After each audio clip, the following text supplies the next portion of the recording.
Today I'm going to read Peter Rabbit, The Adventure and a Tale of Peter Rabbit by Beatrix Potter and illustrated by Charles Santor.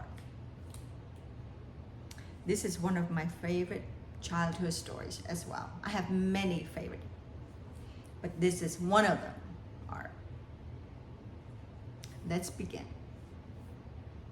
Once upon a time, there were 4 little rabbits, and their names were Flopsy, Mopsy, Cottontail, and Peter.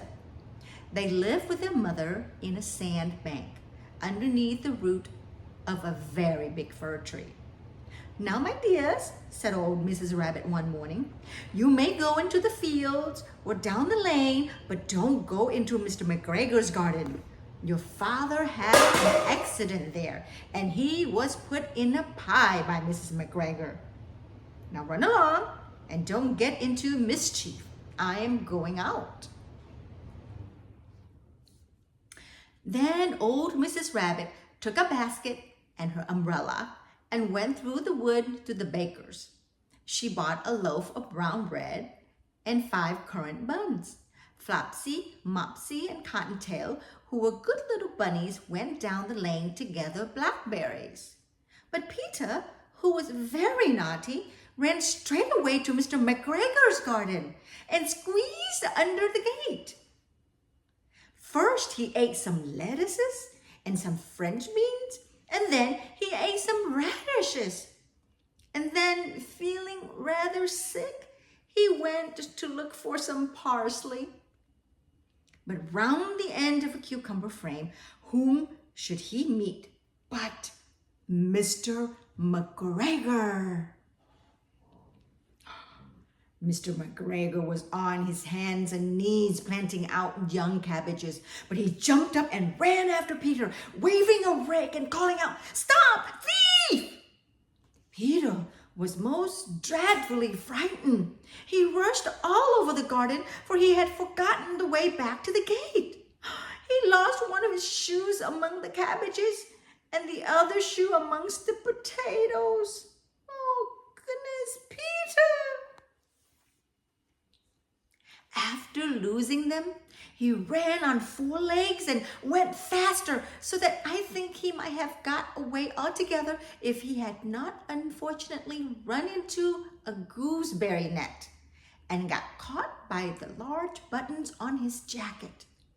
It was a blue jacket with brass buttons, quite new. Peter gave himself up for lost and shed big tears, but his sobs were overheard by some friendly sparrows who flew to him in great excitement and implored him to exert himself. Mr. McGregor came up with a sieve, which he intended to pop up on the top of Peter. But Peter wiggled out just in time, leaving his jacket behind him. He rushed into the tool shed and jumped into a can. It would have been a beautiful thing to hide in if it had not had so much water in it. Oh, poor Peter. Mr. McGregor was quite sure that Peter was somewhere in the tool shed. Presently, Peter sneezed. Achoo! Mr. McGregor was after him in no time. He tried to put his foot up on Peter, who jumped out of the window, upsetting 3 plants. Mr. McGregor was tired of running after Peter. He went back to his work. Peter sat down to rest. He was out of breath, and he had not the least idea which way to go. After a time, he began to wander about, going lippity-lippity, not very fast, and looking all around. He found a door in a wall, but it was locked. An old mouse was running in and out over the stone doorstep, carrying peas and beans to her family in the wood. Peter asked her the way to the gate, but she had such a large pea in her mouth that she could not answer.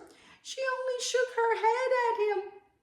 Peter began to cry. Oh, Poor Peter.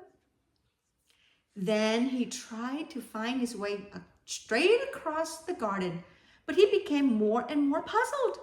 Presently, he came to a pond where Mr. McGregor filled his watering cans.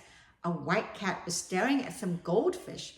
She sat very, very still. But now and then, the tip of her tail twitched as if it were alive. Peter thought it best to go away without speaking to her. He had heard about cats from his cousin, little Benjamin Bunny.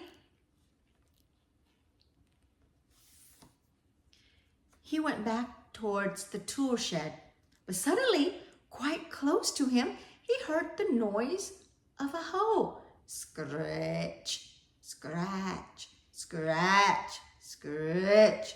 Peter scuttered underneath the bushes, but presently, as nothing happened, he came out. He climbed up on a wheelbarrow and peeped over. The first thing he saw was Mr. McGregor hoeing onions. His back was turned towards Peter, and beyond him was the gate.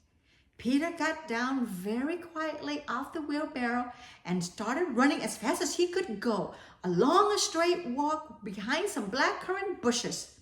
Mr. McGregor caught sight of him at the corner, but Peter did not care. He slipped underneath the gate and was safe at last in the wood outside the garden. Whew.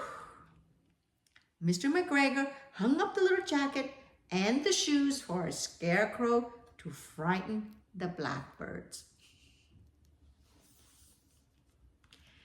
Peter never stopped running or looked behind him until he got home to the big fir tree. He was so tired that he flopped down upon the nice soft sand on the floor of the rabbit hole and shut his eyes. His mother was busy cooking. She wondered what had he done with his clothes. It was a second little jacket and pair of shoes that Peter had lost in a fortnight. I am sorry to say that Peter was not very well during the evening. His mother put him to bed and made some chamomile tea, and she gave a dose of it to Peter.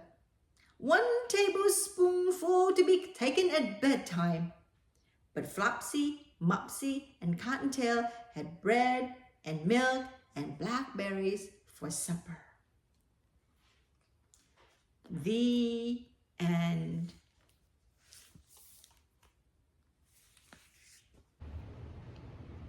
Hello, boys and girls. That was a fun story we read today, wasn't it? I liked it. Did you like it? I'm glad. I remember a time when I was your age. I ran around as fast as Peter was. I was able to jump over fences and climb trees and hills. I swam like a fish. But you know what I learned? Fences are there for a reason. Some trees are not meant to climb, and some hills have cliffs, and some water have snakes or sharks. Your parents have seen many things in their lives, and they have encountered dangerous things that they don't want you to get hurt by. I know sometimes you feel like you know what you are doing, but trust me, when I tell you that some dangers you will only get to face once, and it's the end of you. Peter's father made that mistake once, and look what happened to him. So listen to your parents, children. It will help you live life to the best that you can be, okay? Well, thank you for joining me and Peter Rabbit. And I will see you next time for another adventure, okay? I'll see you next time.